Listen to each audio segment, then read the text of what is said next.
नमस्कार, स्वागत आहे तुमचं मोहक रेसिपीज आपल्या मराठी यूट्यूब चॅनेलमध्ये. आज आपण तांदूळ व मिश्र डाळींचा पौष्टिक डोसा करणार आहोत. चला तर मग रेसिपीला सुरुवात करूया. डोसा करण्यासाठी सर्वात प्रथम आपल्याला 3 वाट्या रेशनचे तांदूळ स्वच्छ निवडून या पातेल्यामध्ये घालून घेत आहे. एकाच वाटीने आपण हे सर्व पदार्थ मोजायचे आहेत. त्याच वाटीने इथे 1 वाटी उडीद डाळ, 1 वाटी हरभरा डाळ, 1 वाटी मूग डाळ या पातेल्यामध्ये घालून घेऊया. इथे मी तांदूळ व सर्व डाळी एकाच पातेल्यामध्ये भिजत घालणार आहे. त्याचबरोबर यामध्ये 1 चमचा मेथीचे दाणे घालून घेऊया. अशा प्रकारे तांदूळ व सर्व डाळी एकाच पातेल्यामध्ये भिजत घातले तरीही हे पीठ वाटताना अजिबातही अडचण येत नाही.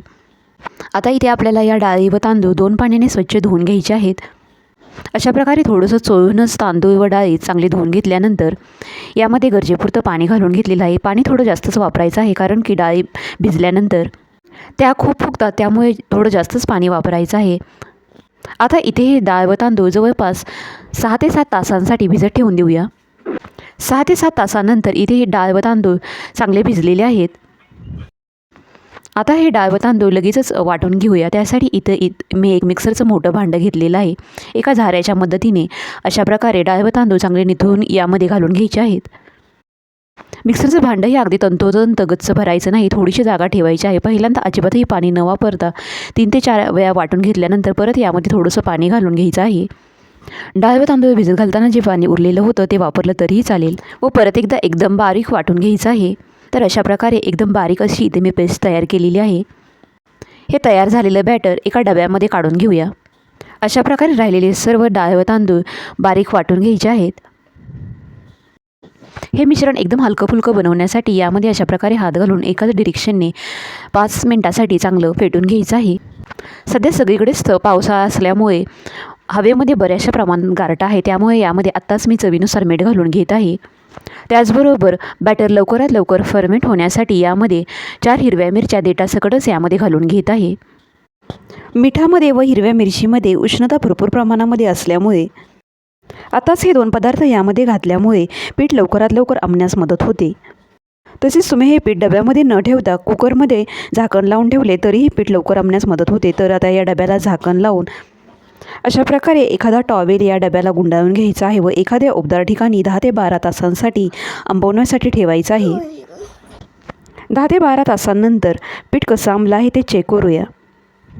तर तुम्ही इथे पाहू शकता, खूप सारी थंडी असूनही आपलं इथं पीठ छान असं आंबलेलं आहे. डोसे करण्यापूर्वी याबरोबर खाण्यासाठी बटाट्याची भाजी व ओल्या नारळाची चटणी करून घेऊया. तर सर्वात प्रथम पिवळ्या बटाट्याची भाजी करून घेऊया. बटाट्याची भाजी परतण्यासाठी इथे एक कढई गरम करून घेतलेली आहे. त्यामध्ये 2 ते 3 छोटे चमचे भरून तेल घालून घेऊया. तेल अशा प्रकारे कढईमध्ये सर्व बाजूने चांगले सोडून घ्यायचे आहे, म्हणजे बटाटा अजिबातही कढईला चिकटणार नाही. तेल चांगलं कडकडीत गरम झाल्यानंतर यामध्ये अर्धा चमचा मोहरी चांगली तडतडल्यानंतर यामध्ये अर्धा चमचा जिरे घालून घेऊया. जिरेही चांगली तडतडल्यानंतर यामध्ये 2 ते 3 हिरव्या मिरच्या बारीक तुकड्यांमध्ये कट करून घेतलेल्या आहेत त्या घालून घेऊया. 7 ते 8 कढीपत्त्याचे पाने घालून घेऊया. थोडासा आल्याचा कीस घालून घेतल्यानंतर यामध्ये एक मोठ्या आकाराचा कांदा उभा चिरून घेतलेला आहे, तो कांदा यामध्ये घालून घेऊया. अशा या बटाट्याच्या भाजीला उभा कांदा चिरला तर एकदम छान लागतो. कांदा लवकरात लवकर मऊ होण्यासाठी यामध्ये चवीनुसार मीठही घालून घेतलेलं आहे. इथे आपल्याला हा कांदा खूप जास्त करपवायचा नाही, थोडासा मऊ होईपर्यंतच परतून घ्यायचा आहे. कांदा चांगला मऊ झाल्यानंतरच यामध्ये पाव चमचा हळद, पाव चमचा हिंग घालून घेऊया. कांदा तेलामध्ये टाकल्या लगेचच हळद व हिंग टाकायची, अजिबातही गडबड करायची नाही. तर कांदा चांगला मऊ झाल्यानंतरच त्यामध्ये हळद व हिंग घालायचं आहे. हळद चांगली परतल्यानंतर यामध्ये बटाटा खाताना अजिबातही कोरडा लागू नये म्हणून यामध्ये अगदी थोडंसं पाणी घालून घेऊया. 2 ते 3 बटाटे उकडून त्याची साल काढून घेतलेले आहेत. हे बटाटे अशा प्रकारे कुस्करून यामध्ये घालून घेऊया. बटाट्याच्या फोडी न करता अशा प्रकारे बटाटा यामध्ये कुस्करून घालायचा आहे. सर्व बटाटे कुस्करून घेतल्यानंतर मध्यम आचेवरती 2 ते 3 मिनिटांसाठी भाजी चांगली परतवून घेऊया. ही बटाट्याची भाजी जितकी चांगली परताल तितकी ती चवीला छान लागते. आता सर्वात शेवटी यामध्ये थोडीशी बारीक चिरून घेतलेली कोथिंबीर घालून घेऊया. अगदी थोडीशी कसुरी मेथी हातावरती चोळून यामध्ये घालून घेऊया. आता परत 1 मिनिटासाठी हा बटाटा चांगला परतून घेऊया. इथे तुम्ही गॅस बंद करून थोडासा लिंबाचा रस घातला तरीही चालू शकते. तर अशा प्रकारे इतणारी बटाट्याची चमचमीत अशी पिवळी भाजी तयार झालेली आहे. याबरोबर खाण्यासाठी ओल्या नारळाची चटणी करून घेऊया. त्यासाठी इथे मी 1 वाटी ओल्या नारळाचे काप घेतलेले आहेत. हे काप मिक्सरच्या एका छोट्या भांड्यामध्ये काढून घेऊया. त्यानंतर यामध्ये 2 ते 3 लसणाच्या पाकळ्या, 2 हिरव्या मिरचीचे तुकडे, इथे मी थोडीच मिरची वापरलेली आहे पण तुम्ही इथे जास्तही मिरची वापरू शकता, 1 चमचा साखर, चवीनुसार मीठ घालून घेऊया. तुम्हाला जर या चटणीमध्ये आलं आवडत असेल तर यामध्ये थोडंसं आलंही वापरू शकता. पाव चमचा जिरे घालून अजिबातही पाणी न वापरता पहिल्यांदा बारीक वाटून घेतल्यानंतर परत थोड्यासा पाण्याचा वापर करून एकदम बारीक असं हे मिश्रण वाटून घेतलेलं आहे.